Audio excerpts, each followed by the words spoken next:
Hello, everyone, and welcome to Friends of the Force, a Star Wars podcast. I'm your host, Brad. And I'm your host, Sarah.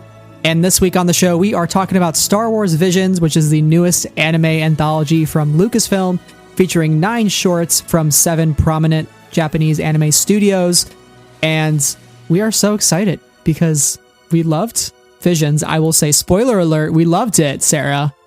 Yeah, well, yes. I mean, you're pitching that over to me, but I also know that we loved it because I am included in the we in this situation. And Yes. It's true. It really is true. I, for one, had a freaking blast watching these shorts. We watched a couple together. The rest we watched alone. I caught them a little bit later than everybody else because I was traveling while they came out. So watching them after kind of some of the Twitter hype had happened was kind of exciting too, because I finally got what everybody was talking about. And I'm just excited to have a conversation, like a full conversation with you about them, because we haven't totally talked about them yet, with the exception of like the duel because of Ronin. Obviously, you're getting this episode today if you're listening. And then next up is our Ronin spoiler discussion. So it is Star Wars Visions month here at Friends of the Force. And I'm really excited about it because these stories are taking a galaxy far, far away into a much needed direction in terms of creative potential and creator involvement, and just the breadth of what these stories can do and the types of stories they can tell without any sort of constraints to canon, and to really get the kinetics of Star Wars in a very unique way, like how everything looks just very intense and action-packed and crazy and out of this world, and you get all the excitement of Star Wars within 15 to 20 minutes. Tells like a very contained story in a short amount of time. And I almost felt like as I was watching Visions, I was getting something where I was like, I could see this being a full feature-length film. I could see this being an entire show on its own. Like, did you get that sense from Visions, just the power of these stories and like the characters that were featured? Yeah, I mean, I'll first say that like we have been talking about getting new creators in the room and at the table for a long time now. And in some ways that has happened. The Mandalorian, while helmed by Filoni, who has done a lot within Star Wars already, has brought new directors into the mix, like Deborah Chow. You're going to know the rest of them better than me because you enjoyed Mandalorian. So like all these awesome voices that are brand new to the franchise. And, that's awesome. And they're kind of working in somebody else's vision in a way. So to have these anime studios with these specific directors who have done so much work, but now have the opportunity to work in Star Wars because it's not necessarily their medium, to pair them up in this way with Star Wars, I think is so exciting. And it brought so many new voices to the table with regards to storytelling, whether it be canon or not. So I was just really glad to see that, and getting to watch the filmmaker focus and talk about and have them talk about what story they wanted to tell and how they wanted to tell it was so cool. And I learned a lot from those little short behind the scenes things. But I guess going back to your question, did they feel like they could have all been something more? Yeah. And while I don't necessarily think that these stories will have major spinoffs or will be spun into a larger project, the potential for these stories, the headcanon potential for these stories, and I think the solidity of these characters, it's all there. Obviously, we're getting a book that's based on the story of the duel, but I could have seen more of the Ninth Jedi. I could have seen more of Lop and Ocho. I could have seen more of what happened in Tatooine Rhapsody, or I could have seen, The Village Bride totally expanded into a feature-length film. So these stories just have so much going on within them that makes them so rich and fulfilling to watch in 15 minutes. But it also makes me wonder, oh my gosh, I want to know literally everything about that character. But I think as Star Wars fans, we do that for literally every character that crosses the screen as well. We're like, oh my God, he was in the frame for 2 seconds. I want to know him, That's how I felt about the Bon Calamari and Lop and Ocho, who was wearing the knit sweater. It was the same one as the Mandalorian Mon Calamari. Oh my gosh. Like, oh my God, he's there. They're family. They're the same person. Or for me, it was the Ithorian in Tatooine Rhapsody who's just like bopping Yeah. to Star Waver. And I'm like, Just I want to jamming. know him. I want to be him. And like, he's got good vibes. He is the moment. He is the moment. Or like, I wanted to know more about the Sabersmith father in The Ninth Jedi. Like, I want to know about his entire life story. But I think that's our nature as Star Wars fans to like want to run to Wikipedia and find out everything we can know about somebody. So while it is unfortunate for us in that way that these are not all feature-length things, I love the bite-size storytelling that we get with the shorts. I am a proponent of the short film medium for sure. Mm-hmm. Ask me about short films, guys. Ask me about short films. And kind of what you were speaking to about, even if we don't necessarily get a follow-up to some of these stories, sometimes for me, the best measurement of the success of a Star Wars story is like, do I care? Do I care about the characters? Do I care about their trajectory or where they came from, their backstory, like what motivates them? Like, do I want to get to know them on a personal level? And if the answer to that is yes, those are the stories that I tend to like the most. Like I think of Rogue One, I think of the Alphabet Squadron trilogy, I think of Rebecca Roanhorse's Resistance Reborn, and all those sorts of stories, like Lost Stars. Like you care about these characters so deeply. And if you can just find that within such a short amount of time and like continue to catch that lightning in a bottle, that's where the best Star Wars stories come from. Like, do you feel that for you is like an important thing to consider anytime you sit down and watch a new Star Wars, just simply caring? Oh yeah, 100%. For me, everything comes down to character. And not just in Star Wars, but in all the books I read too. If I can't find myself endeared to the character, if I can't connect with them on some way or feel for them or want to root for them and whatever their goal is, then it's a story that's failed. Everything comes down to, do I want to go on this journey with this character? And that's the sign of a successful story, is that, you know, you as an audience member or me as an audience member do. Resistance. So we can't neglect Resistance, right? We care about the Colossus, even though the show is very whimsical and goofy. It's the characters that make it so cherished for us. Yeah, and you mentioned a lot of books that we also both love, Alphabet Squadron, Lost Stars. I also think of Bloodline, where by the end of those books, you're like, oh my God, I can't believe that this happened. For Lost Stars and Bloodline, it's a little bit more tragic than one would hope for some of those characters. But for something like the Alphabet Squadron series, they all get this ending that leaves us feeling better about having gone on that journey with them. And that's how I feel about Visions. Not that the tragedy is not valid. I love me some good tragedy. I really do. I love a good cry. And we get some of that tragedy in Akakiri. But in all of these stories, I feel better for having gone on the journey with them. Even if the short itself was not my favorite, I got something out of every single one of them. And that I think is really wonderful, alongside the fact that I am not somebody who has historically really watched any anime. And so getting to be exposed to different studios and different styles and getting a bit of a primer on anime through a Star Wars lens, for me as a viewer, who is really not, connected to anime, I thought that was really valuable. And I'm looking forward to learning more and seeking out more as well. Absolutely. I'm sure there's a lot of resources out there that are like, hey, if you liked X, Y, and Z story from Star Wars Visions, you should watch these animes. And I am definitely not the expert on that, but you should seek out those resources, because I personally want to watch more anime. I know I think there's some on Netflix, and there's some on, I think Crunchyroll is a site that a lot of people use. Yes, it is Crunchyroll. And the awesome thing for US viewers who happen to have the service HBO Max, both Crunchyroll and Studio Ghibli films are available on HBO Max. So do I have some catching up to do? Yes. Yes. And am I looking forward to it? Yes. Absolutely. Well, this is going to be a packed full episode full of our thoughts on Star Wars Visions. We're going to talk about, our overall feelings, which we've kind of already glossed over slightly. We're going to talk about the idea of canon and how it's sometimes good to venture outside of those confines. We'll give our brief thoughts on each of the episodes of Visions, and then we will give our top 3 before we wrap up and kind of ask what's next for this storytelling. Because we love a good ranking here in Star Wars land, don't we? Yeah. Oh, yes. We can't get through an episode with lots of parts without a ranking. But first, Sarah. Yeah. You went to Galaxy's Edge recently, and I want to hear your thoughts. We got some catching up to do here for our listeners. How was your first trip to Galaxy's Edge? So do you want to make this a 2-part episode? Part 1, Sarah's trip to Galaxy's Edge, and part 2, Star Wars Visions? No, I'm kidding. I'll keep it brief. It was magical.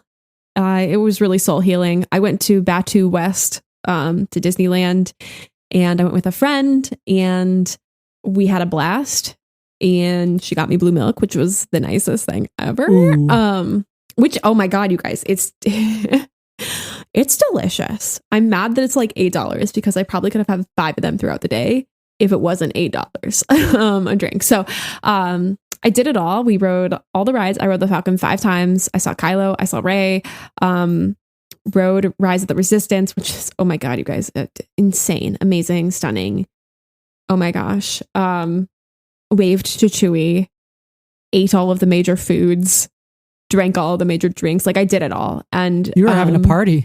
I did. I had a party with myself and with my friend, and it was really great. And I highly recommend anybody, if and when you have the ability to get out there and just spend a single day even going to Galaxy's Edge, I recommend it because it's really magical. And for a Star Wars fan like myself who has had a tumultuous relationship with Star Wars a bit since that movie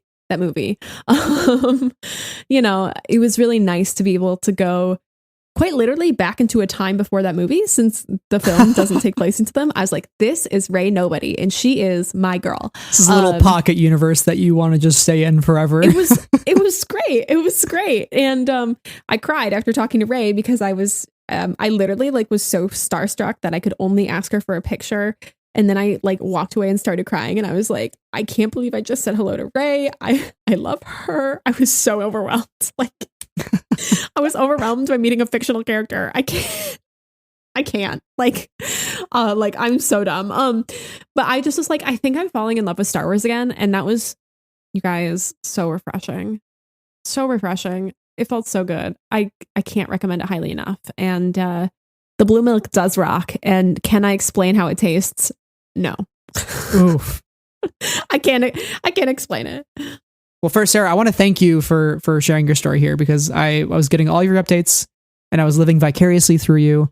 But let's turn it over real quick to something else that is also just as delicious. And that is the Book of Boba Fett. Because we got a little bit of news that I want to mention here on the show, because I am a huge Boba Fett fan. It's true, guys. He means a lot to me. I love Tamora Morrison, the fact that he is back and he is living his best life, because he gets to just play anybody that is a clone at this point. He gets to play, he'll get to play live action Rex. He might get to play live action Cody. He gets to play Boba Fett. He might get to play Jango Fett in a flashback. I really hope he gets to do it all. He gets to play everybody. He's all over the place. He could play Bad Batch live action for all I care. Let's do it. Let's go. Yeah. Come on. All of them. Please. But we found out that the show is premiering on December 29th, which is a Wednesday. So this is our first time we're getting live action Star Wars on a Wednesday, which is going to be very interesting. I don't know how I feel about the Wednesday. Although, again, it worked pretty well for me with Loki because it gave me a little boost of serotonin halfway through the week. So, I guess it's something good to have there. But I'm so excited for the show because I can't wait. The poster, the man spread of it all, Boba Fett. What is it with villains in Star Wars? Man spreading on thrones. I'm looking at you, Thrawn, Maul, and Kylo Ren. What's going on? What do you think of the spread? I know you're kind of lukewarm on Boba Fett, but I got to ask you about the Boba spread. Yeah. So let's go back to when we watched Siege of Mandalore together. It was my first time ever watching it. Brad watched it with me. It was great, you guys. And I saw Maul sitting on that throne.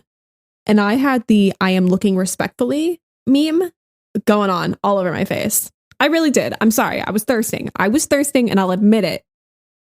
And then there's that concept art from The Rise of Skywalker of Kylo lounging in a throne. And I was like, I am looking respectfully. And I have to be honest with you. As much as I don't have any strong opinions on Boba Fett, the end the end credits / first trailer for Book of Boba Fett, where he's sitting in the chair in like, is that Jabba the Hutt's palace? Is that where we're set? Yeah. Is that where we're set? Is that where we're set in this? Yes. Okay. After he kills Bib Fortuna. Oh, yes. I have to go watch that again. I was looking respectfully. So Yeah. I will say that I am continuing to look respectfully. Is it working for me? Yes. Yeah. It's some brilliant marketing, really. It's gonna get. I mean, like, let's be honest. Everybody's thirsty for a man in armor in the Star Wars galaxy. It's just a fact. It's a fact. That's so true. when you add the man spread on the giant throne, the like, it just speaks power and like, ooh, oh no, he's hot. Yeah. All the Star Wars fans, regardless of gender, are like, uh-oh. Yeah. I think he's hot. Uh-oh, is that going to sell me? I'm a Boba and Fennec shipper too. Like, I'm on that train. So sure. When you add that element in there, because the synopsis reads that this finds legendary bounty hunter Boba Fett and mercenary Fennec Shan navigating the galaxy's underworld when they return to the sands of Tatooine to stake their claim on the territory once ruled by Jabba the Hutt and his crime syndicate. So like, this very clearly is saying like, this is Fennec's show and this is Boba's show, like, together. Like, they are taking back Tatooine. I hope this show explores some of like the slavery aspects of Tatooine. Like, that would be really cool. It'll be interesting how he takes those personal experiences and his upbringing and where he came from to try to maybe liberate some of Tatooine and make it a safer place to live. So I'm excited. I hope that the show touches on that, because if there's one thing that's an under discussed topic that it's kind of glaring in Star Wars, it is like the slavery aspect of Star Wars. And I know Claudia Gray has tackled it in more than one of her books, which I'm really grateful for. But yeah, it's still one of those things that I think needs more constant discussion, especially as we continue to go back to Tatooine. So I'll be curious. And I'm also just glad that Ming-Na Wen Queen is continuing to actually, like, I can't even begin to express my frustration of when she got, quote unquote, killed off in the first season of The Mandalorian in the same episode that she had been introduced in. And I was like, really? And so the fact that she came back this past season and also came back in the Bad Batch and is going to be a major player in the Book of Boba Fett is really satisfying. And I wish she hadn't been, like, quote unquote, killed off in the first season of Mandalorian in the first place. But I'm thrilled that she is continuing to get to live her best life in the Star Wars universe and get to be like a co-lead of the show. So, like, I can't complain about that at all. And she's got a Funko Pop now, officially. Fennec Shan has one. She's got two. She's with On Her Own and On the Throne with Boba. Oh, nice. Which I didn't think they were going to give us that Funko Pop, like, on the throne. I was like, they're not going to do it. And they freaking did it. Yeah, I bought it already. I already pre-ordered it. So I'm not surprised. I just you're just going to have to carve out a little place in your space to display that one. Folks, being a Star Wars fan means running out of room on your shelves between the number of books and the number of different merch things that you just pick up throughout the years. It's mostly books, though, for me. It's just a lot of books everywhere. Yeah. A lot of books that I buy off eBay, and I should stop, but it's okay. It's okay. eBay is our friend. It's a deal. but I needed it. It's only $4. Alrighty. Star Wars Visions. I know we gave our thoughts up front about it. First thing I want to ask you is, what were your expectations going into the show? What was your experience like watching the show? Like, what really, like, jumped out to you initially? What wowed you? What was the factor that just kept making you want to come back and watch even more and just be like, oh my God, like, I just went to Galaxy's Edge and now I'm watching Star Wars Visions and, like, I am loving Star Wars. I actually love Star Wars. What? Like, what brought that magic for you from Visions? All right. So let's go all the way back to November 2020. December. To the December? Yeah. The Disney Investor Day. Where we sat over Zoom for like 7 hours watching all of that and then reacting to it on the pod. And, some of the stuff that they announced, I was like, this is not going to be for me. And then they said Star Wars Visions, like short films from a galaxy far, far away by, Anime Studios. And I heard new people telling Star Wars. I heard animation. I heard short film. And I was like, oh no, this is going to be my thing. Like, again, as I said up front, ask me about short films. ask me for short film recommendations. I'll give you live action and documentaries. Okay. I just love a short film. Great medium of storytelling. Okay. We've established that. So I was just excited about the idea and the project. And I was trying not to put a lot of expectation on it because I didn't want to overhype myself or put expectations on it that didn't align with the project itself. So the only thing I was worried about is that it would stick too close to what we knew and wouldn't get too new or too exciting, which was stupid of me, but that's my concern always. And then when we saw the trailer, the actual trailer, I had this jaw on the ground. This is so freaking cool. So my expectations were I'm just ready to be wowed.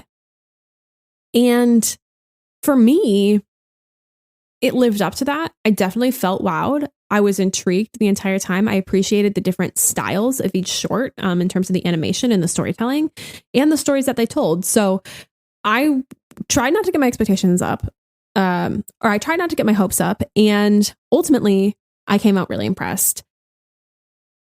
As for the timing of everything, I wish I had been able to watch them, a couple before I went to Disney and, because it was the same day.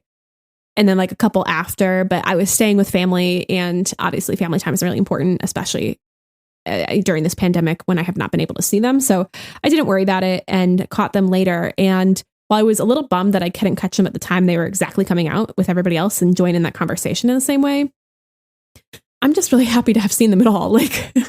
They're just so exciting and thrilling. And for me, what captured me and what brought me back to the, oh my God, I think I love Star Wars energy of it all was just the imagination of them and the fact that every one of them was so different. For me, it's interesting that a lot of them focused on the Force and Kyber and that element of Star Wars. But I loved that they all told a different story within that idea.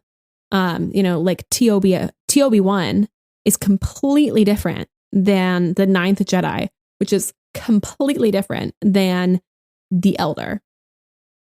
Even though they're all kind of talking about the Jedi and the Sith and fighting and that sort of stuff.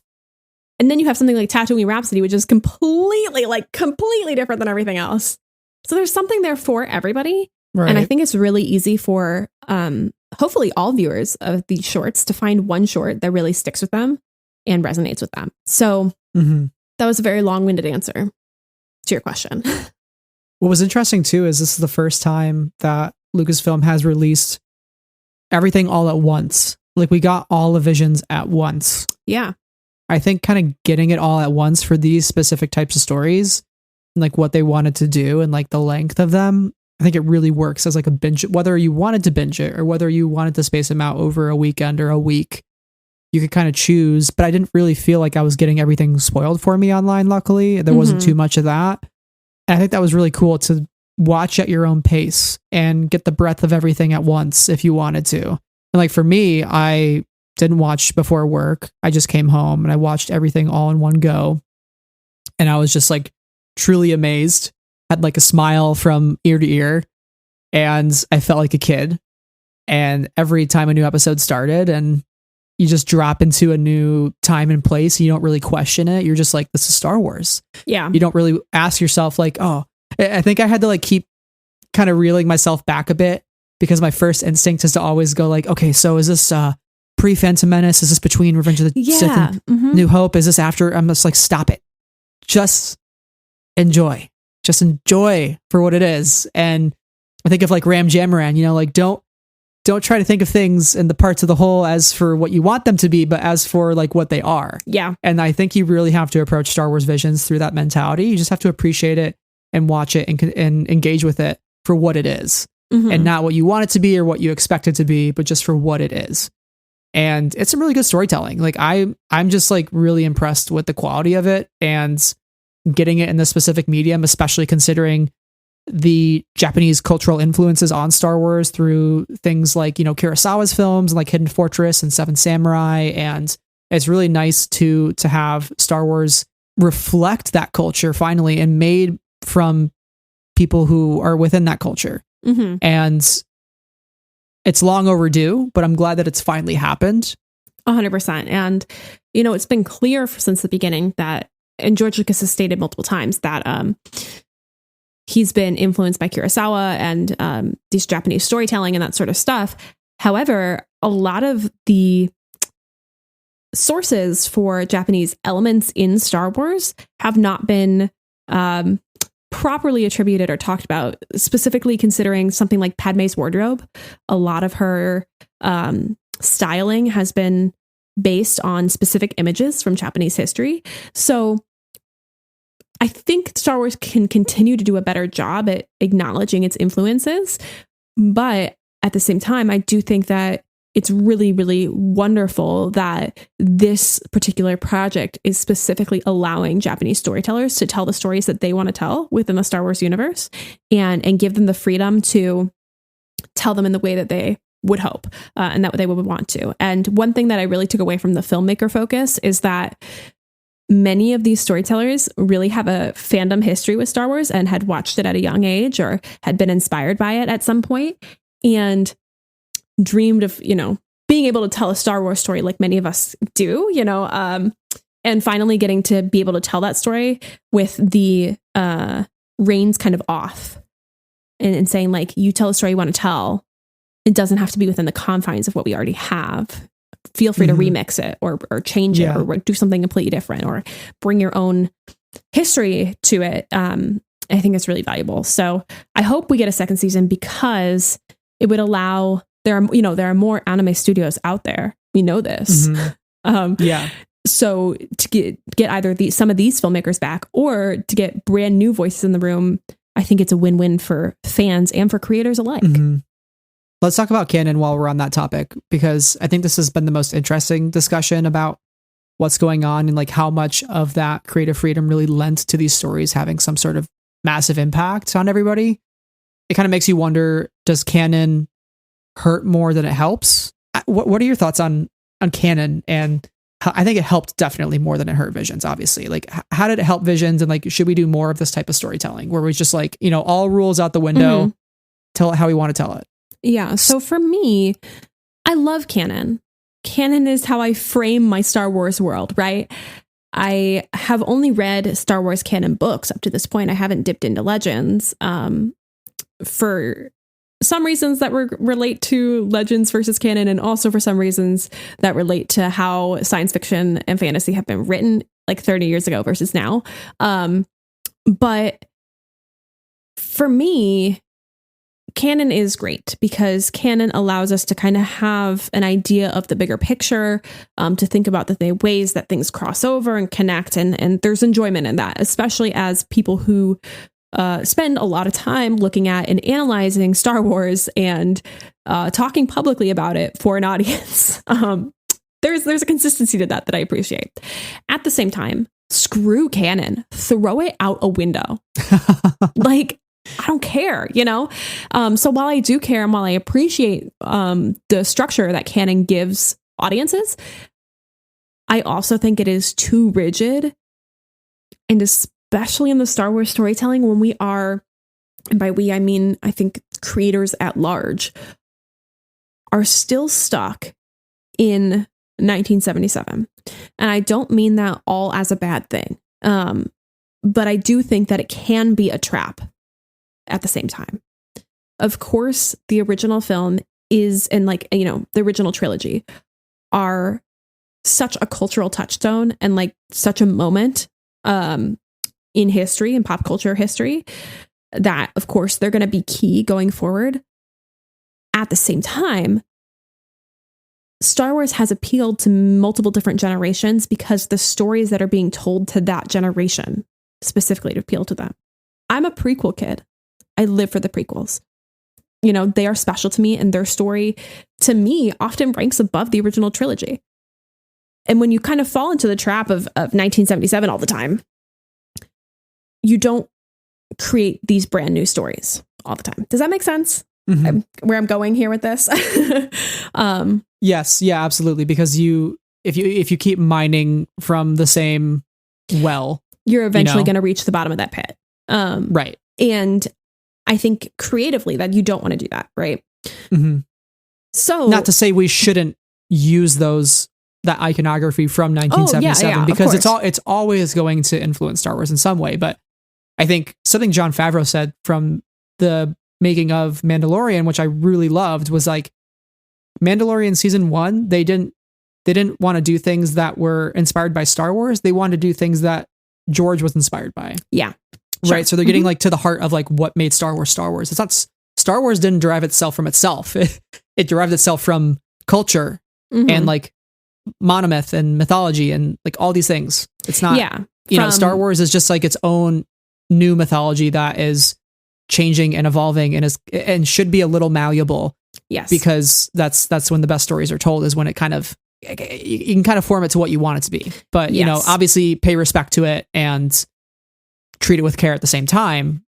But also there needs to be a little bit of freedom in that. Yeah. So I guess the reason why I say throw canon out the window is because some of the most exciting storytelling comes when you're able to bend the rules a little bit. And I go back to my favorite, you know, pseudo legends book, which is The Legends of Luke Skywalker, which are the stories real? Are the stories not? Some of them are clearly not real, but fishing in the deluge, that could have happened, you know, and it's just bending the rules a little bit about what Star Wars can be. And I think that's what's exciting. And that's what makes Visions exciting. Like the idea of the twins, and there's a lightsaber that cuts a Star Destroyer in half, like, and they're all breathing in outer space. That bending of the rules is what makes that short fun. And what makes it exciting. And so I don't think bending the rules is bad. And I hope that Star Wars continues to want to twist the rules a little bit and you know, see how malleable it all is, because it is malleable. And I think that some people think it's fixed, if that makes sense. What I'm here to say, too long, didn't listen, is that mining from the past can be good, but we also should mine from other places in order to and in order to be able to twist it and mold it and create something new. Okay, that's all I have to say. Likewise, having a canonical framework is also a good thing. Yeah. But like every story doesn't need to necessarily fit that. You know? Right. Yeah. And I think of things like when people, I feel kind of silly talking about canon because it's like who cares? You know, like who really cares? I just want good storytelling. But I think it's important to acknowledge and talk about as we discuss Visions, because this is like one of the first things that I think we've gotten since the kind of the Disney reset with like, you know, this is going to be the canon now. This is the first thing we've gotten that's kind of been like, oh, let's do it outside the box a little bit. It's okay. Let's just try something new. Right. Yeah. So it's definitely an important conversation to have. And I'm like really excited about it. And it was definitely to Visions' advantage. Yes. I think when I first heard that it wasn't going to be canon, my immediate thought was like, oh, does that devalue the work of the creators? Right? Because everything exists within this canonical framework. And then I had to take a couple minutes to think about it and was like, no, because this allows them to do more. And ultimately, I think that really paid off. And having that choice to exist outside the bounds of canon is really refreshing in a storytelling that's existed for 40 years inside this kind of tight framework over the span of like 50 years. Yeah, exactly. So it's cool. It's cool to see things clearly derived from that, but completely new at the same time. It's like the Ewok movies. Like they're not canon. Yeah. But they're fun as heck. They're fun. Like I love those movies. We had such a good time watching them and talking about them. Yeah. And we haven't watched Droids or Ewoks yet, but you know, we'll watch that at some point, and I'm sure we'll find something in it that we love. And that's the fun part about this is like, you know, not all of these shorts have to be for you, but you'll find the one that you just really enjoy, and you should give it a shot. Keep an open mind with this, because I think this is some of the most refreshing storytelling that we've gotten in Star Wars in many, many years. And I think a lot of it is due to the fact that there is just, the sky's the limit. You can just do what you want, tell the story that you want to tell. So I want to ask you, like, what are some of the elements of Visions that you really love that we didn't already talk on? Like for me, it was the music. Like I think the music had so many homages to lots of other Star Wars motifs, like especially Rogue One. I picked up a lot of musical cues from that. Village Bride and Akakiri had some really standout music as well. Yes. The duel kind of had like a Duel of the Fates, like choral music playing. That was something that stuck out for me. Like, did you catch that with some of the musical beats in there? Yes, I did. For me, we can talk about this more when we get into the shorts themselves, but the music really allowed some of the particular shorts to stand out. Akakiri sounds completely different than every other one of the shorts, and which makes it bold and scary. And, you know, you're really scared for the characters because you're like, oh, I can see it coming. He's walking right into it, you know?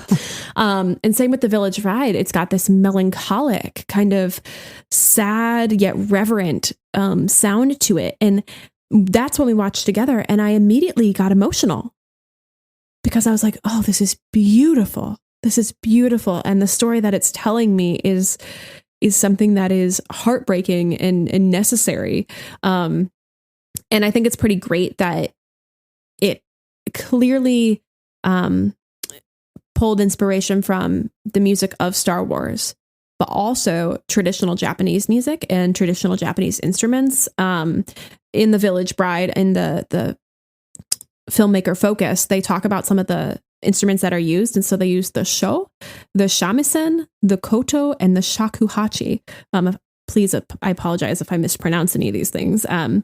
But these are all traditional Japanese instruments that are clearly featured in that score, which makes it feel all the more special and authentic. And I, for one, really appreciated that as a music nerd and as just somebody who loves to learn. So the music is incredible.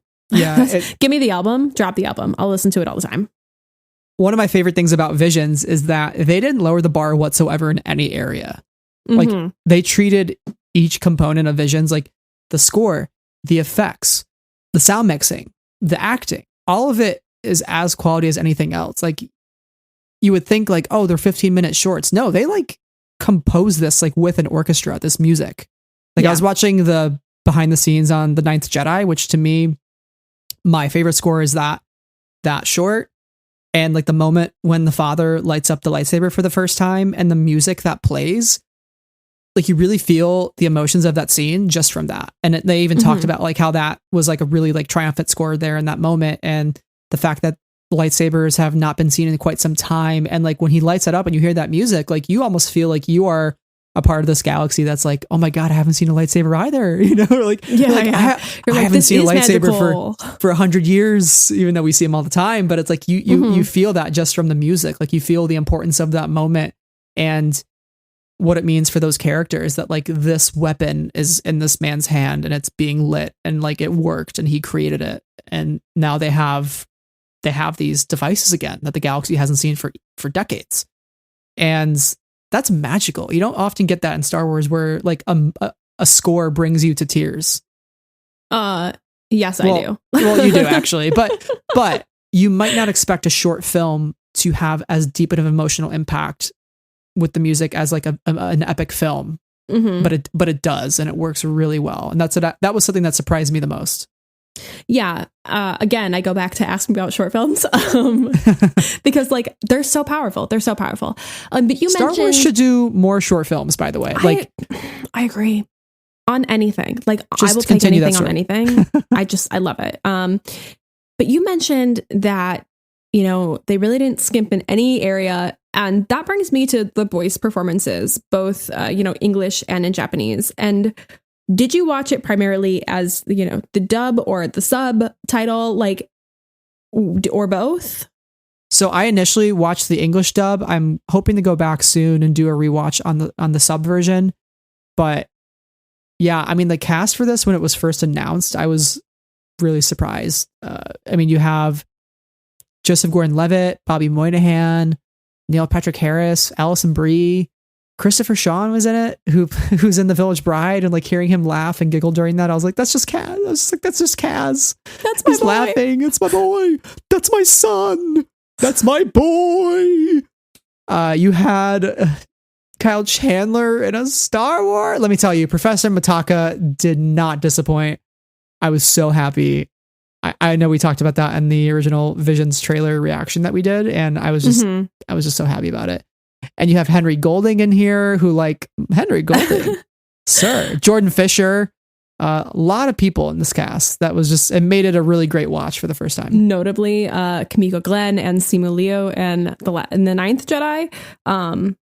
two more amazing talents. I will say, I don't know if you had a favorite performance, but I have both a favorite voice performance in English and in the original Japanese. Sure, go for it. Okay. In English dub, it is unsurprisingly Christopher Sean as Asu in The Village Bride. I heard his voice and I was like, I love him. I love him. I love him. I'm so endeared. I'm obsessed. He's a sweet boy. He's just carrying his wife up the mountain. Obsessed. What a good guy. You were getting emotional when we watched that. I saw it. I was. It was the music and then it was him. And I was just like, this is so beautiful. I love it. My favorite from the Japanese cast was Masako Nozawa, who voiced Toby, or TOB1. I thought the performance in Japanese for that character was so wonderful and so light and joyful and really brought Toby to life. And I was immediately endeared to that character, even though that short wasn't my entire favorite. I love my droid Jedi baby. And I thought that performance was like really brilliant. You mentioned droids. Let's talk about droids, because Star Wars Visions did not disappoint on the droid front. I was not at so all happy. Yeah. I mean, obviously you mentioned TOB1 and Friends, by the way. And Friends. So yep. There's a lot of Friends. You have K344 in Tatooine Rhapsody, who I love his little dance moves, how he just like moves his arms up and down and just like kind of like waddles back and forth. Like he's just jamming all the time. Every time the camera's on him, he's just doing a move. He's rolling around in the sand. Amazing. Icon. Yeah, she rocks. Background dancer at the next Super Bowl show. Let's do it. Sign me up. She's amazing. Then you have B2ON and R Duo from the Twins. R Duo. R Duo is a precious baby boy who is perfect and would never do anything wrong. He's just there to help and here to be a pal and here to also pilot that X-Wing while you slice the Star Destroyer in half. You know, big mood. Then you have TD4 from La Pinocha, which TD4. Oh my God. Little baby. Can I just say, when TD4 showed the photo of the family in that, you know, and the words that went along with that like moving image there, I wouldn't call it a video. It was a boomerang. Okay. It was a boomerang in the hologram. And I was like, oh, cry. And then I'm sorry. And then Ocho like slices him. And I was like, oh, Ocho is out of here. I'm so sorry. I'm pro redemption for everybody, but like she just destroyed their family picture. That's a jerk face move. No more redemption. No more. I'm kidding on that. But like, I was like so upset because I was like, all TD4 is here to do is just like be a kind soul and like show that image and remind both Lop and Ocho of their family and the love that they share for one another. And oh my God, I just broke my heart. It broke my heart. And lastly, we have Steward Droid from the Ninth Jedi, which I love the fact that in the Ninth Jedi, like you think this droid is bad the entire time. And, you know, I think back to Obi-Wan's lines where he's like, you know, your eyes can deceive you. Yeah. Because they truly can. This whole episode is just meant to make you think that these are really the Jedi. They dress them up in a very specific way to make you think those are Jedi. That guy is a Sith because he has dark red eyes and he looks scary. He looks like Darth Vader. This droid is very ominous. He's the only one there right now. Like, what's going on? Extra tall and a little bit. Yeah, very foreboding. Yeah. And he really doesn't, he's not telling it to you straight. He's kind of obscuring the truth a little bit there. And I'm like, I'm scared of him. He's tall and he has one eye. Right. Single red eye. Single red eye. What's bad. he thinking in there? Yeah. So the fact that, you know, he eventually opens up and there comes the Margrave. I love, that's like, what a twist. What a twist. Yeah. I was shook out of my mind. I'm sorry. I was like really overwhelmed by that twist. One last thing on the topic of droids is I just love when Star Wars has very lovable droids because there's just something so special. I mean, thinking back to A New Hope, some of the first things we ever saw were C-3PO and R2-D2. So like, of course, droids are so ingrained into the Star Wars language and they speak to us. Their chirps and their beeps and their quirps and their tweets, like, and their whirs, all of it. Right. And their whirs. Yeah. Like all of it, which by the way, everybody go watch I think it's called The Beep or the Boops or something. The Beeps episode of Star Wars A Galaxy of Sound, because it's just a bunch of beeps and droids and everything. It's amazing. If you're a droid fan like me, it'll just warm your little heart. Like, yeah. It's 8 minutes of nonstop beeping. Droids are some of the most like truly wonderful aspects of Star Wars, because they are inhuman, but each of them kind of has a human element that I think we can all pull from or relate to, or, you know, find yourself loving, or find yourself annoyed by. But like for me, that people hate on C-3PO, but they're wrong. That's my thought. C-3PO's great. He's great. He's just trying his best.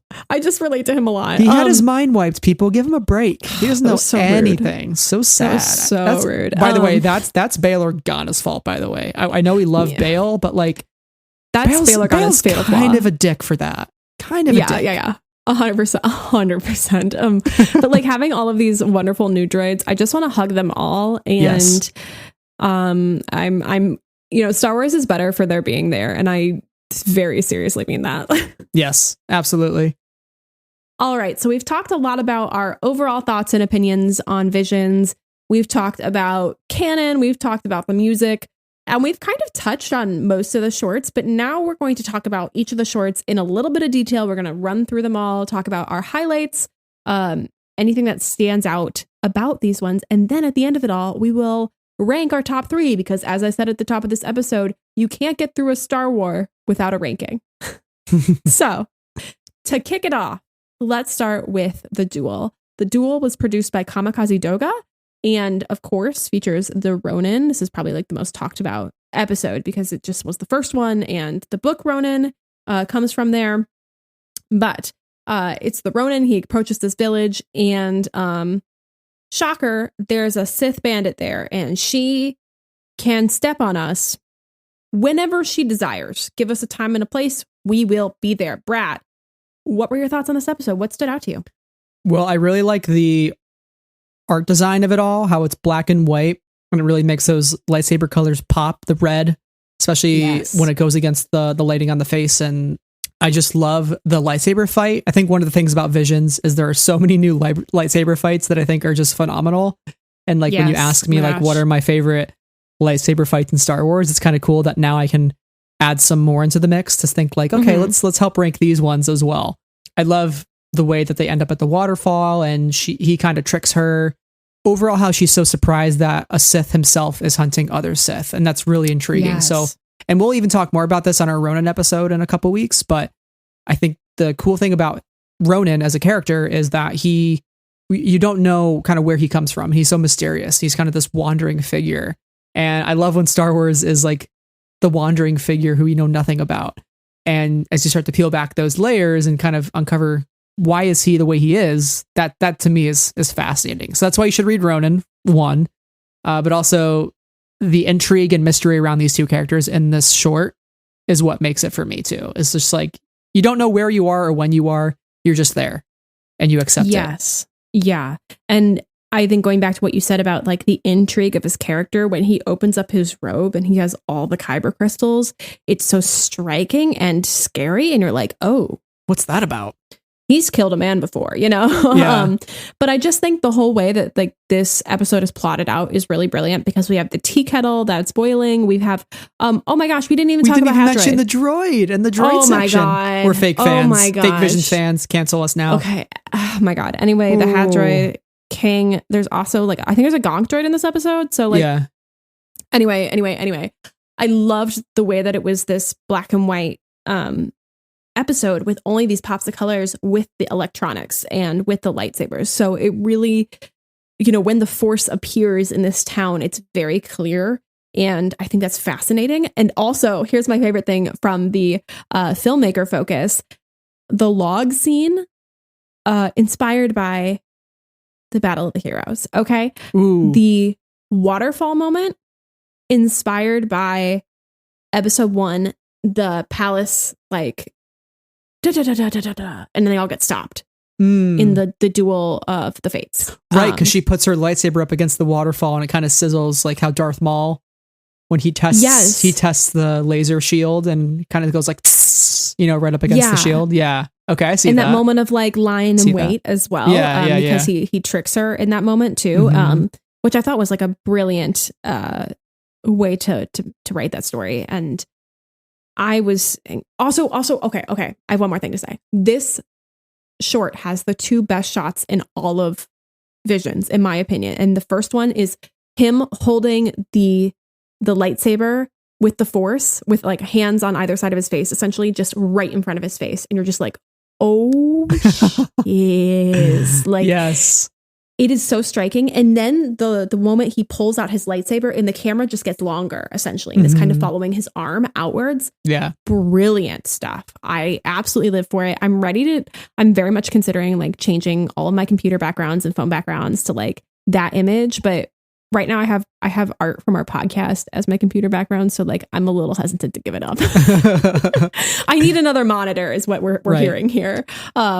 But yeah, so those are my favorite parts of that one. Yeah. And Sith Bandit, who, her name is Koru. So she's a really intriguing character. And I got to say, I love the umbrella lightsaber because that was cool as heck. Oh my God. Spinny, spinny, spinny. We love a good spinny, spinny Star Wars. So, that moment when she goes right through the one guy and then you get the shot of the other guy who watches essentially the moments after she starts to spin it. And I'm assuming like pulls it back out and like chops him into 1,000 pieces. And I was like, oh, what was that about close combat? You're like, oh my God. Yeah. I'm terrified of her and her high heels. Yes, absolutely. All right. So next up is Tatooine Rhapsody from Studio Colorido. You said it best, where it's just like a really fun out there episode. I love just Star Wars music so much, and I love how everybody is just totally vibing to the music. Even Boba Fett's kind of having a little bit of a good time towards the end, and Jabba's tail's wagging. Bib Fortuna's kind of even jamming a little bit. Like everybody's jamming, and I love how it seems to be this tale starts out as a Jedi maybe escaping Order 66. That was the impression I got. And that's kind of cool to think like, this kid was on the run and he found a new family. And this is like very much a found family sort of episode. Like he was swept up into this group, and this is now his new life. That's really cool. And I got to say too, like hearing Tamora Morrison's voice was really special, and having him as Boba Fett, seeing Slave One, it was all great. Everything was great. It's definitely like not my top episode, but like, it's still very, very, very good. Like, I'm not saying it's bad. It's just like, it was a lot of fun. Like I had a very good time watching it. It's definitely something I will revisit. Yeah. I think for me, I just had a great time watching it because the story is so out there, but also, me, Brad, that I love in-universe Star Wars music a lot. I really do. Anytime a book introduces a new genre, I'm like, I want to know what it sounds like. Was any of this high-pitched scatterbop, you think? I don't think so. I don't think we've heard high-pitched scatterbop quite yet. I think this might be slightly closer to something like rec punk. Okay. I feel that. It's got a classic like, rock and roll vibe. We're really rolling here. So I think high-pitched scatterbop's going to be a little bit wackier, more like acid jazz, perhaps. So anyway, those are my thoughts on Star Wars genres of music. But what I love about this story is how they all come together, and they really rally for Geezer, and they really take him in and refuse to let him go, and they ultimately change the course of his life. And the power of music, like it's fun, it's ridiculous, the setting of the story is absurd, but it makes it a great time because the way that it's filmed, you're coming into is it Boonta Eve? You're coming into like the stadium, and it's a familiar setting expressed in a completely different way, and I thought that was really fun. All right, so kick us off with our next one. The next one is The Twins, and this one was produced by Trigger, and this one features 2 dark side twins, Kare and and perhaps Kare doesn't want to be so bad anymore. Maybe he wants to do something different with his life. And it turns into a wacky, out of this world, bold, epic battle. We watched this one together, and I freaked out. This is the one where all laws of physics are just broken, and that's totally okay. I love it. Totally okay. This basically took the Holdo maneuver and was like, let's do it again, but except if like Emlyn Holdo like sat on top of the ship outside in space with no helmet. Basically. And like also like rainbow lightsaber, like what's going on? What is happening? And oh like my gosh. her like tentacle arm thing. She grows like 6 arms, and she has got a bunch of lightsabers, and their like electricity's cackling everywhere, grabbing his lightsaber like it's some sort of tentacle. And there's a lot going on. I had some like Venom, Let There Be Carnage vibes to that part of the scene. But I love how you have these two twins that are obviously based off Luke and Leia, and a lot of that imagery is there, especially by the end with the twin sons. And I love how the whole episode is centered around the idea of like no one's ever really gone. Like he's not giving up on his sister. He knows she's out there somewhere, and that they're going to find their purpose as to why they were born, because we see that they were born from the labs of the Sith, apparently. So some sort of Sith acolytes possibly. And I think that's really like endearing to know that he's not giving up on her. And that's like a really important story to tell within Star Wars, is like, no matter what people do and like how bad they are, like you should not give up on them. And that's such an important lesson within this galaxy. And I think we'll talk about that a little bit more when we get to Lop and Ocho as well. But for this one, what's so fascinating about this one is that the visual style is so out there and bold, and is very dynamic and colorful.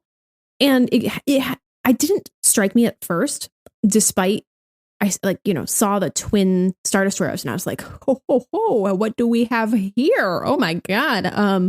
And then hearing how they were going to put these kyber crystals in their suits and then have their like the force powers within them. And it's all so wacky, but so perfectly Star Wars that it works. And it reminds me a bit of Starkiller in The Force Unleashed in the best way. And this is just like a really fun ride. And ultimately that lightsaber battle where, she's got like the light whips essentially that are wrapping around his lightsaber and trying to like pull him to her.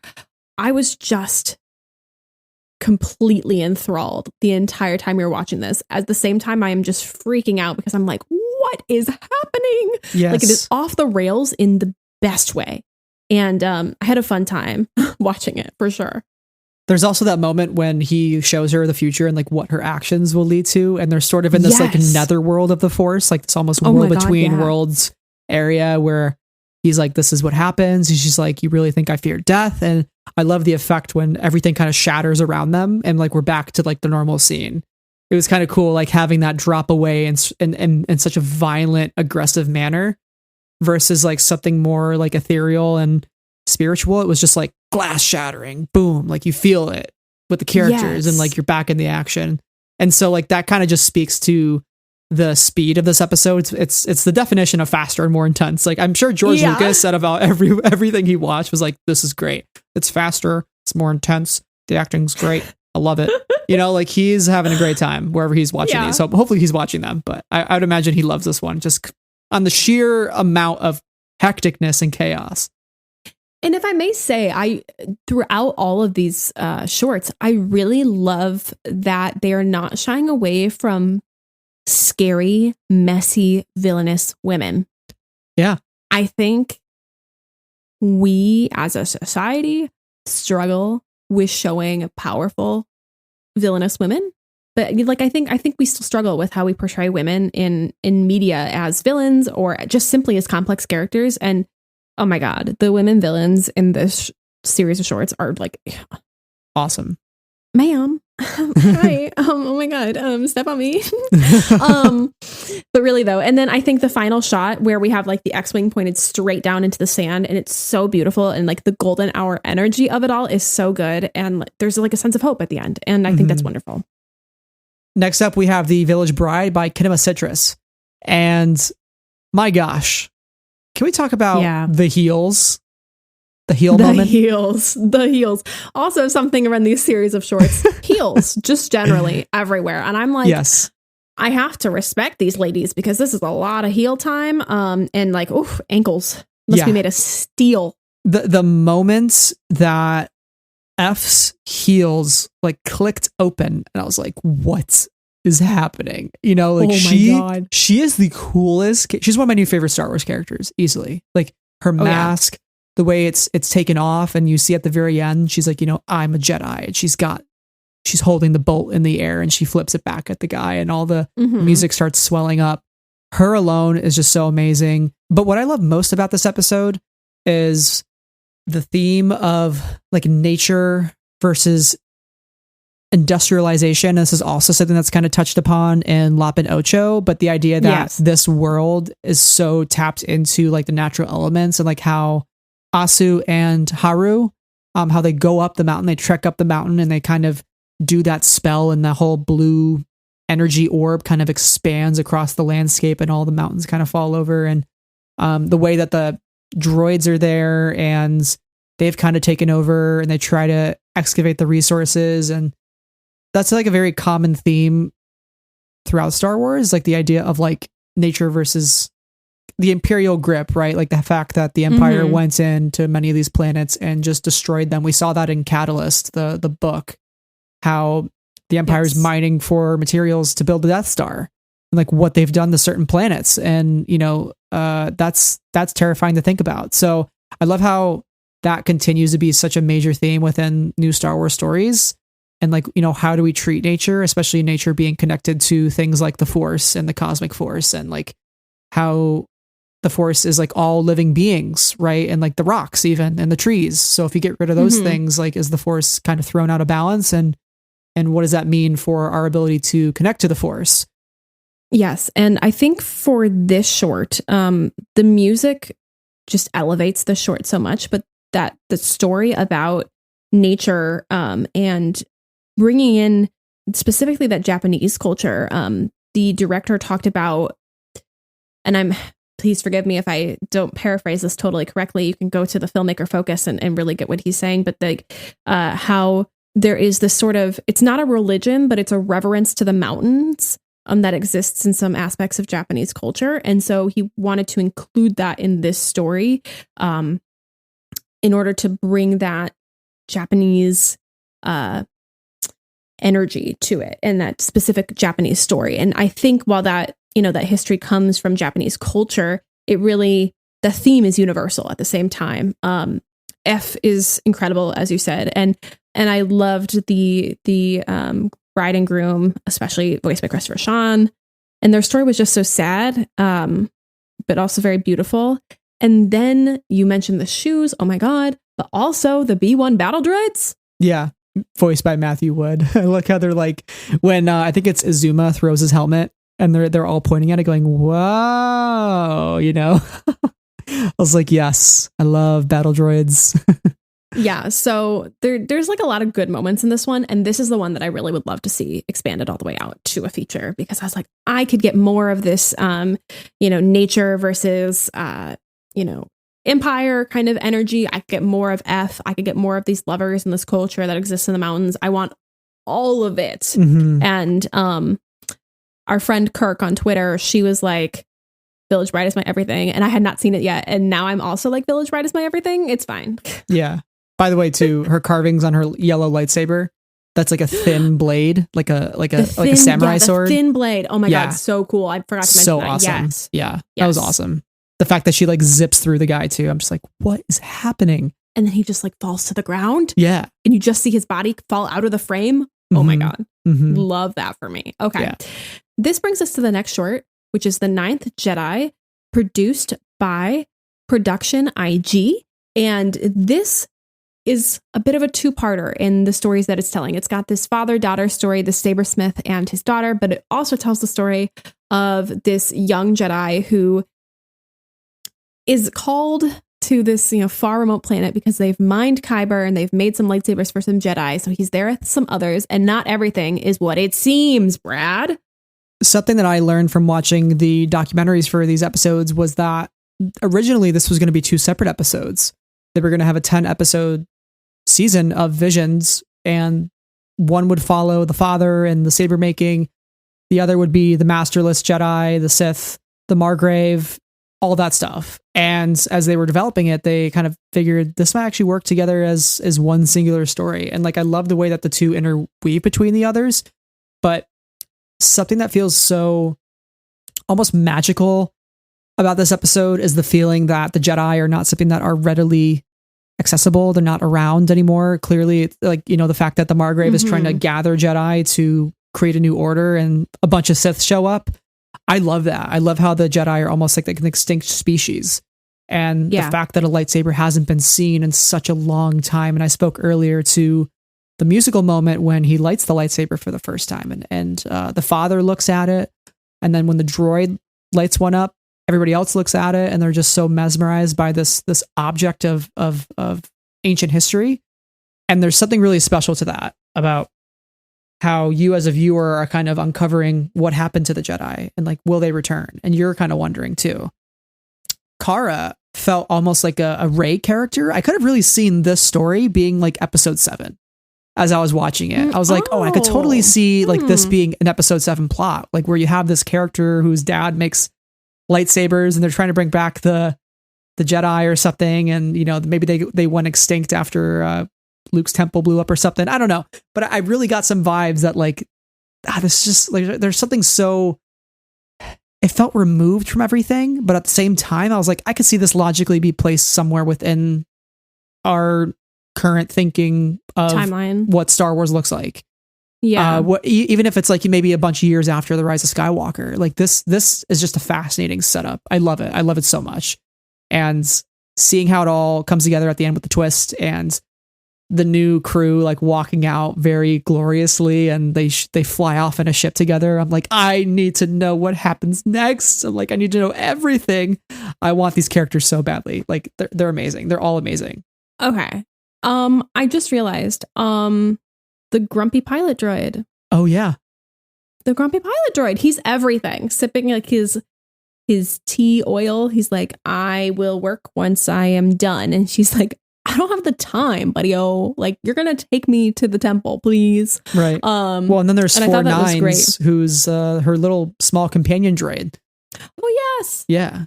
He's also very cute. Love droids. Oh my gosh. So many good droids. I love if you're watching the lightsaber fight at the end. If you look in the background, you see 4-9's kind of like running around, just like waving his arms. He's like, stop the fighting. Huge chopper energy. He's and a pacifist. I love that for him. Yes.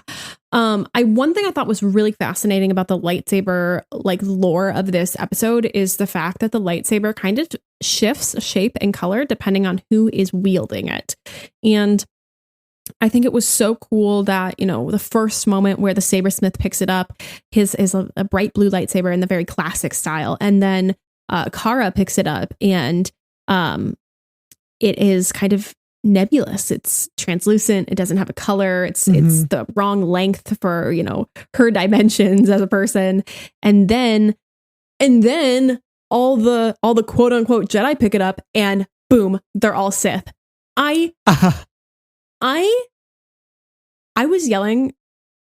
Well, I wasn't even yelling. I was just sternly swearing at my TV.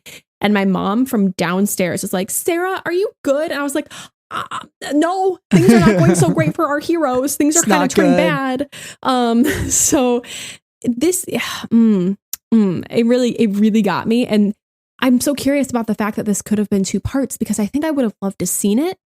But I also liked that it all flowed together in the way that it did. So it's a little bit of like a win-win, whatever way we could have gotten this story. And this one was a really cool one. I really enjoyed it and look forward to going back to it. And this is another one where I'd love to get like a book about what happens next. Yeah. Or what came before. All right. I'm very happy to introduce our next one, which is TOB1, which was from Science Saru. And this is the one with Kyle Chandler as Professor Mataka. And also has Jaden Wallman as TOB1 or Toby, Jedi Knight Toby. And this was a really cute episode. I love how kind of silly and like fun it is and all the little droid friends that follow TOB1 around. And it's definitely a play on the whole Pinocchio story and like wanting to be a real boy. So there's something really familiar about it. And it's almost like a warm hug. And even though Professor Mataka, you know, loses his life to the Inquisitor, which the inclusion of an Inquisitor alone was phenomenal. How TOB1 continues his master's mission of bringing life back to this planet, which the moment when he is about to face the Inquisitor and he sees Mataka in like this world between worlds place and he gives him the confidence and the wherewithal to fight, that was like, I was just like, oh my gosh, this is so cool. And the fight itself was awesome. He puts his droid on his back and like uses him as a jetpack. I was like, what is happening? So super big V18 energy, but like even better. Yeah. So I just love how it ended. I love the feeling of hope that is there by the end, and the life coming back into the planet was wonderful to see. So it's funny you mentioned Pinocchio, because the filmmaker focus also mentions Pinocchio.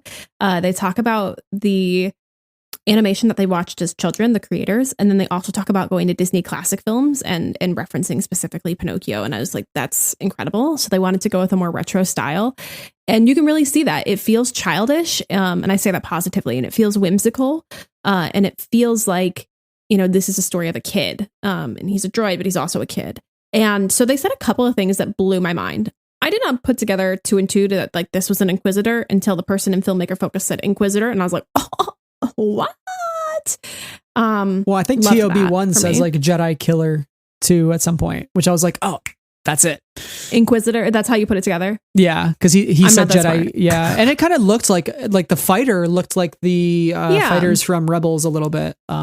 Yeah, but I just did not put it together. So I had fun in the filmmaker focus when I did that. Yeah. But it also says that the Jedi droid maker Mitaka is hiding out post Order 66. So it kind of places it within the timeline that we know. Interesting. And then the other thing that one of the filmmakers says was having them in that spirit world, essentially. He says it brought back memories for when Mitaka said Toby and he changed kind of into that boy. It said he brought back the memories of the boy. And that makes me wonder, is TOB1 like a droid? I don't want to say reincarnation, but like recreation of a Padawan that he lost. That makes me very sad that you say that. I know. And also the loss of Mitaka's life makes me sad, to be really honest with you. But I think what's watching that filmmaker focus, it gave me so many more layers to the short that hurt, but were valuable. Oh my gosh. I hurt so bad now that you're implying the fact that TOB1 is his old Padawan Toby that he lost in Order 66. Well, or like some attempting to like recreate that bond with somebody. Yeah. But one thing I will say before I close out on this one is just I adored the workshop that they were in. Mm-hmm. And I adored the whimsy of what it looked like on the walls and the space that Mitaka worked in, and just that whole setting of the story was beautiful and so fun to look at.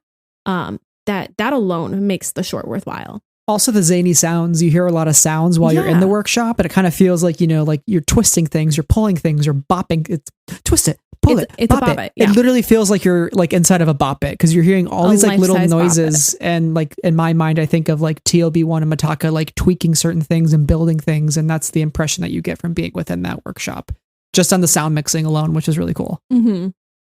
That brings us to our next short, The Elder, which is the second short from Trigger. This one features a Padawan and a master who are traveling to a distant planet, and they come across crazy old man. Yeah. Crazy old Sith man. Mm-hmm. And his battle is very interesting. And then they have a conversation afterwards. And I think this one struck others more than it struck me, but I'm willing to like relook at it and get more from it. I think it was fascinating the way that the Elder was depicted and his sabers. And I also think that the comment that the master makes at the end when he says, "It was not me who killed him. You know, if I had fought him when he was younger, he would have bested me, essentially.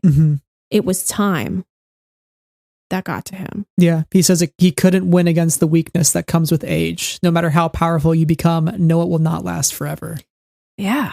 I just found that to be very interesting and something that I look forward to sitting with and revisiting in this short. So what did you get out of this one? Yeah, I think it boils down to that final conversation. What distinguishes a Jedi from a Sith? And a Sith is someone that seeks immortality, that wants to live forever, that wants to gain power. And they feared to lose it. That's why, like Palpatine, I think he always just somehow returns, is because he's quite literally clinging on to his mortality. Yes. And immortality, and trying to live another day and grow more powerful despite whatever condition he might be in. So it kind of felt like the Elder was almost fighting that battle, and like maybe each victory he gains a little bit of strength to keep him going. And that's what this was going to be, you know, another 2 Jedi to kill, and all right, on to the next one. I live another day. But for a Jedi, it's a Jedi's kindness in their heart, and that's what Tajin says to Dan. He says, you know, you will grow great eventually. It's not to say you won't gain power or you won't gain greatness, but just remember not to forget your training and your kindness. Those are the things that make you, right? So, but a Sith doesn't have those things. They forget their training because they embrace the dark side, which is not trained. So it's sort of like a fun case study of like, here's what you could become, but like, here's what you are now. And like, obviously Dan got bested there for a moment, but at the end, with the teamwork of his master, they best the Elder. And it kind of just goes to show like, listen, even if you gain that power and that immortality, it won't last. Like it's not worth it. The temptation's not worth it. Like, remember those kids that you saw in the village earlier that like were just that grew on you real quick, and they were like having fun, kind of like looking at the side of the barn. Like that's your kindness right there. That's why you're you and what makes you special. It's not your abilities in the Force. Yes, and I think that the Jedi mantra of like find balance and stillness in this episode, I really love. Since Rogue One, we've been getting kind of these prayers, these mantras. I'm one with the Force is with me, essentially over and over a lot. But also like find balance and stillness. They both say together at one point, and I think that's really lovely. Yeah, absolutely.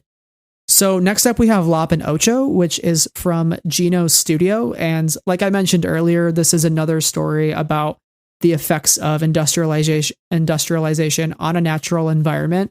And we see what happens to Tau once they let in the Empire, and what the Empire promises in return. It's protection, it's the advancement of all people. But Yasaburo knows that this is just a diplomatic way of saying they're taking over. And we see this within the Bad Batch, right? The Bad Batch is like, hey, peace and prosperity, the Empire, you know, we're here to protect, when they're instilling chain codes in people and taking politicians prisoners, and all this bad stuff that's happening, right? So you see that here, and you see Ocho kind of get brainwashed into that cult in a way, and like her sister, it's really sad to see how Lop, who is adopted into this family, to lose one of them, and for Yasaburo to recognize that like, hey, I'm sorry if I've ever treated you less than, but like just know that you're not. You are just as much as part of this family as anybody else. And like, I'm your father. We're bound by family. And I love the line where he says, inheritance has nothing to do with blood. There is so much that matters more. And so I felt this episode really connected to a lot of the sequel trilogy, which is the idea that it doesn't matter where you come from, whether it is from a bloodline or if it's not from a bloodline.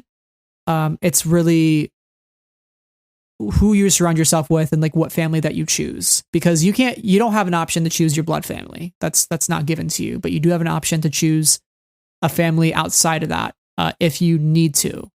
And that is something that Lop definitely did. It's something that Rey does.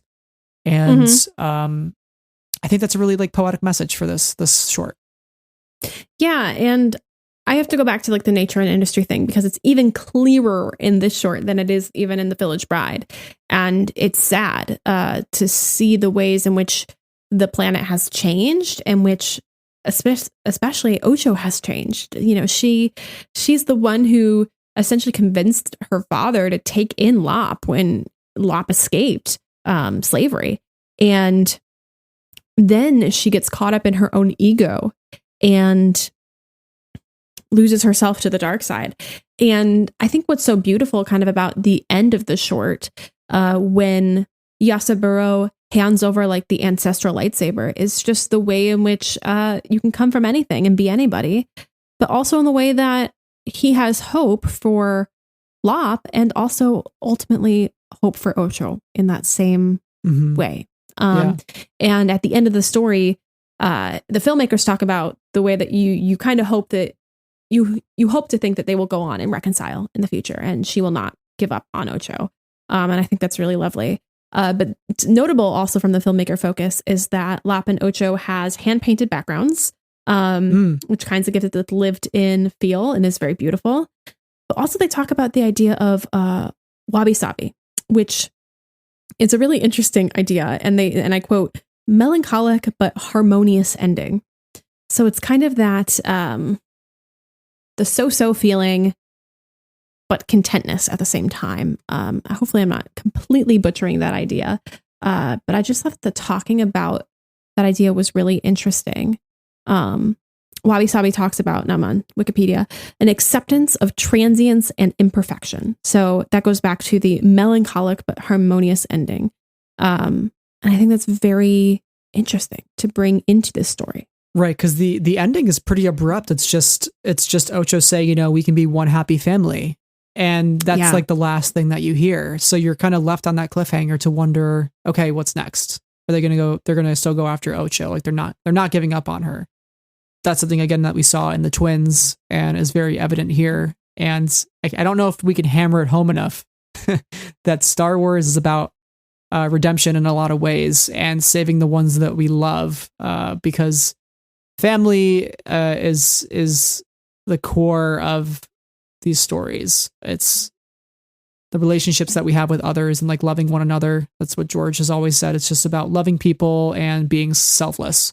So, not selfish. Right. And so Ocho is kind of in this mode of thinking where she's doing the right thing because she thinks that she is right, but she's not recognizing the flaws in her thinking. And it's just going to take her family to bring her back from that. Right. Because she doesn't know what she doesn't know. And she clearly doesn't know that she's just kind of been brainwashed into this organization, to the detriment of her life. So I'd be excited to see this have a follow-up at some point. Me as well, for sure. Yeah. Which brings us to our final short, Akakiri, produced by Science Saru as well, their second short. And this one is a tragedy. Yeah. This one is a tragedy. It features a villainous woman, right, in Masago. And it also features a vision of a death, a vision in this red haze. And ouch. Yeah. The Anakin vibes were strong, right? Because Tsubaki's having this vision of him killing Misa. Likewise, Anakin in Revenge of the Sith has the vision of Padme in childbirth dying as the result of his actions. Did you see that coming with her being the one that he's having the vision of? Did that come as a shock to you? And I actually went back and when I rewatched it, you can see Masago kind of using the Force like a puppet against Misa. And then you can see kind of Misa like almost walking like a puppet, like she has strings on her while Masago uses her hands. It's even more twisted when you watch it back and recognize that, to see like she really wants Tsubaki to fall to the dark side, and she knows that Misa can be a lure to bring him to that side by giving him something he wants. Likewise, what Palpatine did, Palpatine sold Anakin the knowledge to save Padme. Yes, and then with this short as well, like Tsubaki gets the warning that he's walking into his own destiny, and he's walking into a bad destiny, and that he will be tempted despite his love or despite his care for Misa. And ouch. But I guess it's worth noting the title. So I mentioned red haze earlier, but Akakiri quite literally means red fog. And the word Akakiri together, so like Aka means red, Kiri means fog, and then together the word means custody, as in the connections between people. It's really good, and it's deeply upsetting, and I feel like I don't have anything intelligent to say about it, but I'm just upset about it in the best way. We get that flashback of them, and I was like, oh god, they love each other. Like, oh no. Like, oh no. Yeah.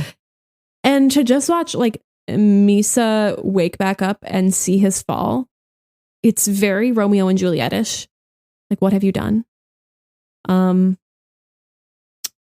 it hurts. I don't really feel like I have more intelligent things to say other than like my own feelings about it.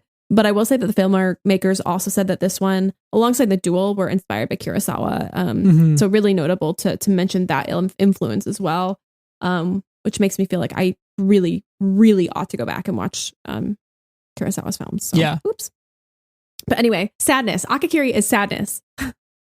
Well, we've gone through each of the stories now, and I want to ask you, what are your top 3 favorite? And I know, this isn't set in stone. I'm sure these always change. Like, our Star Wars rankings change all the time. That's just like part of being a Star Wars fan, is like it can change at any given moment, depending on the season, depending on the weather, depending if I've had morning coffee, mood. It could change. But where are you right now with your top 3? Right now, like, I had a lot of trouble putting this all together, but the ones that I am thinking about now are number 3, The Twins, number 2, The Duel, and number 1, The Village Bride. Just like a slight rationalization for those 3. The Twins was just so epic in scale that it's hard to ignore. The Duel is so exciting to watch, and it was the first one that I saw, and I love the colors and the way that those 2 shots that I talked about when we talked about it, they're just so brilliant. And then The Village Bride, like, the music. No, I will not shut up about it. Do not make me. It's so brilliant. But also just having this conversation, I think more about Tatooine Rhapsody and Akakiri. So, what are your top 3? Well, right now, Ninth Jedi steals the cake very easily for me. I think it's just the long form storytelling really works, and how the 2 plots come to a head at the end. It was just so excellent. Just so, again, intrigue, wanting to know more about this time and place. It just excited me as a Star Wars fan. I just wanted to know everything about that world and live in it for even longer. The Village Bride, for many of the reasons we already listed. And right now at my number 3, I have The Duel, because maybe it's just the fact that it's the first one I saw, and I love the animation style, the black and white composed against the red of the saber, and all those images, and just the battles themselves, and obviously Droid with straw hat is a big pull for me to crack into my top 3, so we can't forget him. But that's where I'm at right now, and those could change in the future, but those really jump to mind. Maybe honorable mention to Akakiri, because I do love a Star Wars tragedy, and I love how that was composed, specifically with the editing and the music.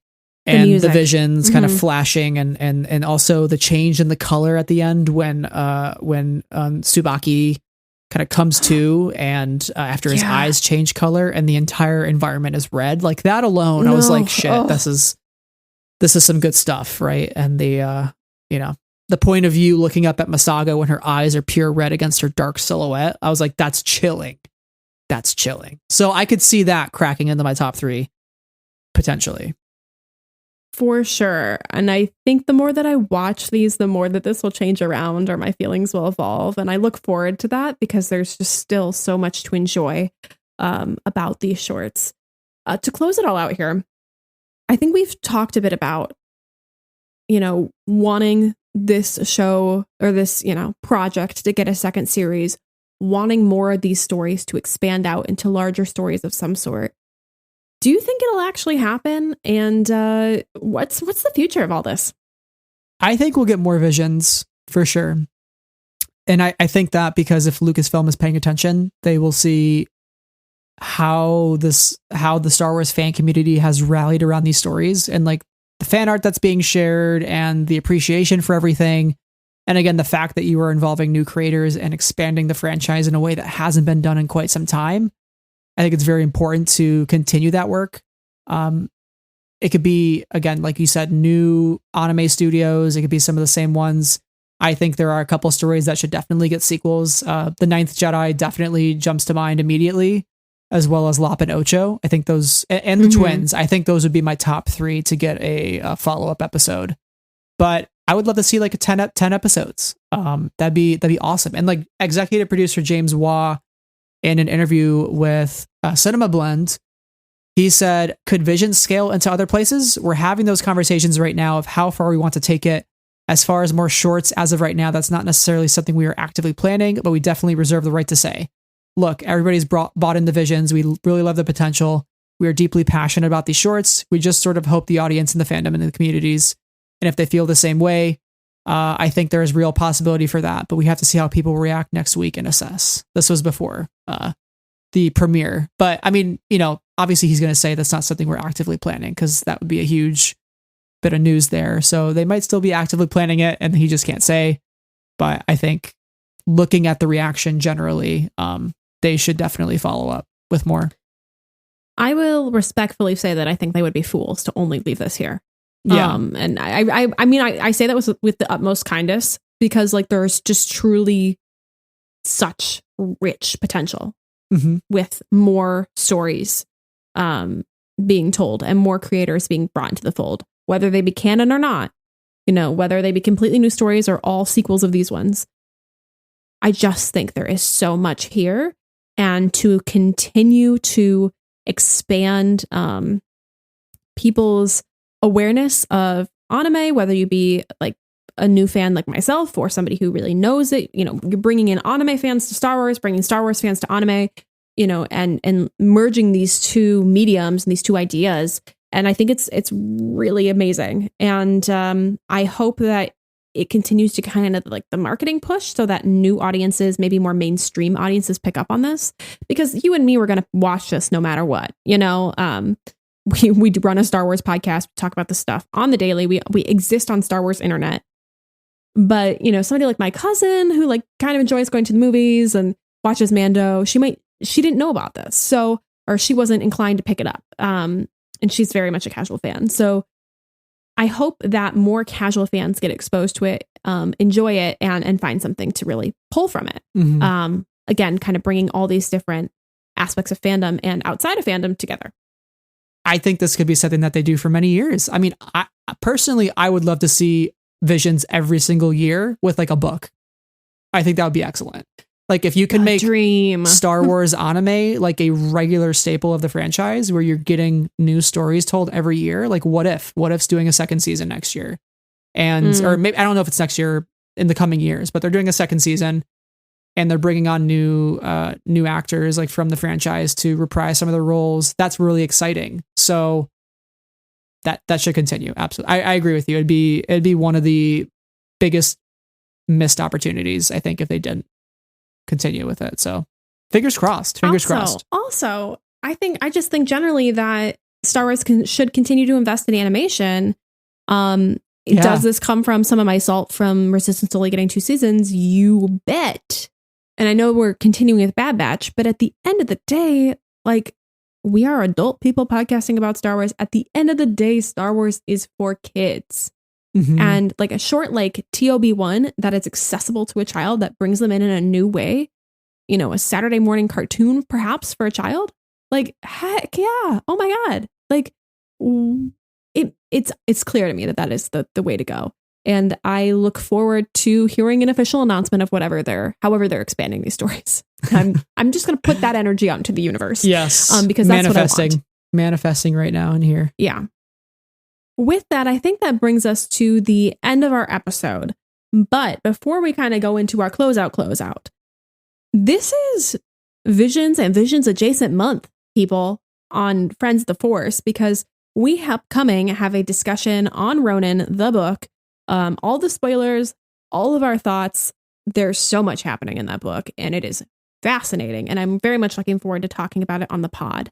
And then we also have an interview with author Emma Candon, author of Ronin, and we are so excited to share that as well. They were the absolute loveliest, and we had a great time talking with her about everything Ronin and Visions and Japanese culture, and also writing and writing in general. So it was a great time. I don't think we intentionally planned a Visions month, but like it happened, and I'm okay with it, honestly. Like 3 episodes in a row of Star Wars Visions, and it's a good time. It's something that we love. And, our mantra here is finding joy in Star Wars and in fandom. And this is currently the thing that is bringing us joy. So we are here to talk about it while we can. Brad. Yeah. Did you know that I like Star Wars? Like a lot. Funny thing. I do too. I know. We should host a podcast together or something. Look at that. Yeah. Visions has really given me that energy lately. Yeah. And I love it. Yeah. Well, it's a good time. It's a very good time. And, I'm sure this won't be like the last time we talk about Visions. Maybe in the future we'll do some more in-depth episodes to pick apart some of our favorite stories even deeper, and that would be a lot of fun as well. So yeah, thank you all for sticking with us throughout this episode. And for both Sarah and I, you can find us on Twitter, Letterboxd, and Goodreads, and you can also find the podcast on Twitter, Instagram, and YouTube. Make sure wherever you're listening to the show to subscribe to our feed. That way, all of our new episodes drop right into your device, wherever you're listening.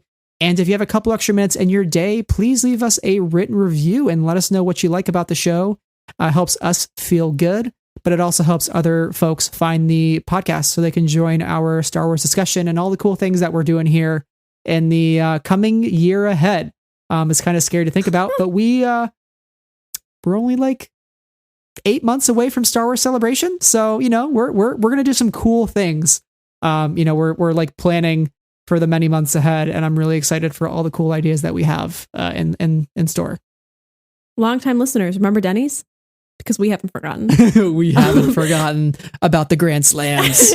All the Grand Slams. We also have a Patreon where tiers start at just $1, and we have some exciting things coming up on the Patreon, including more reviews about the THR comics, both adventures and the main line, as well as The Edge of Balance, and a couple other series that we're doing, including the novelizations and deleted scenes. So that's all coming up before the end of the year, and we are so grateful for our patrons for making the show happen. It does cost a little bit of money to run a podcast. You wouldn't think until you started doing it. So many thanks to our patrons: Amy, Anna, Brian, Cheryl, Deborah, Donnie, Elegy, Jesse, Jen, Knights of Ren, Huang, Levi, Lindsay, Lucy, Marie Claire, Neil, Rachel, Sarah, Saber Bouquet, Sky Talkers, Travis T, and Zachary. Thank you. Yes, thank you all so much for listening once again. And until next time, may the Force be with you always.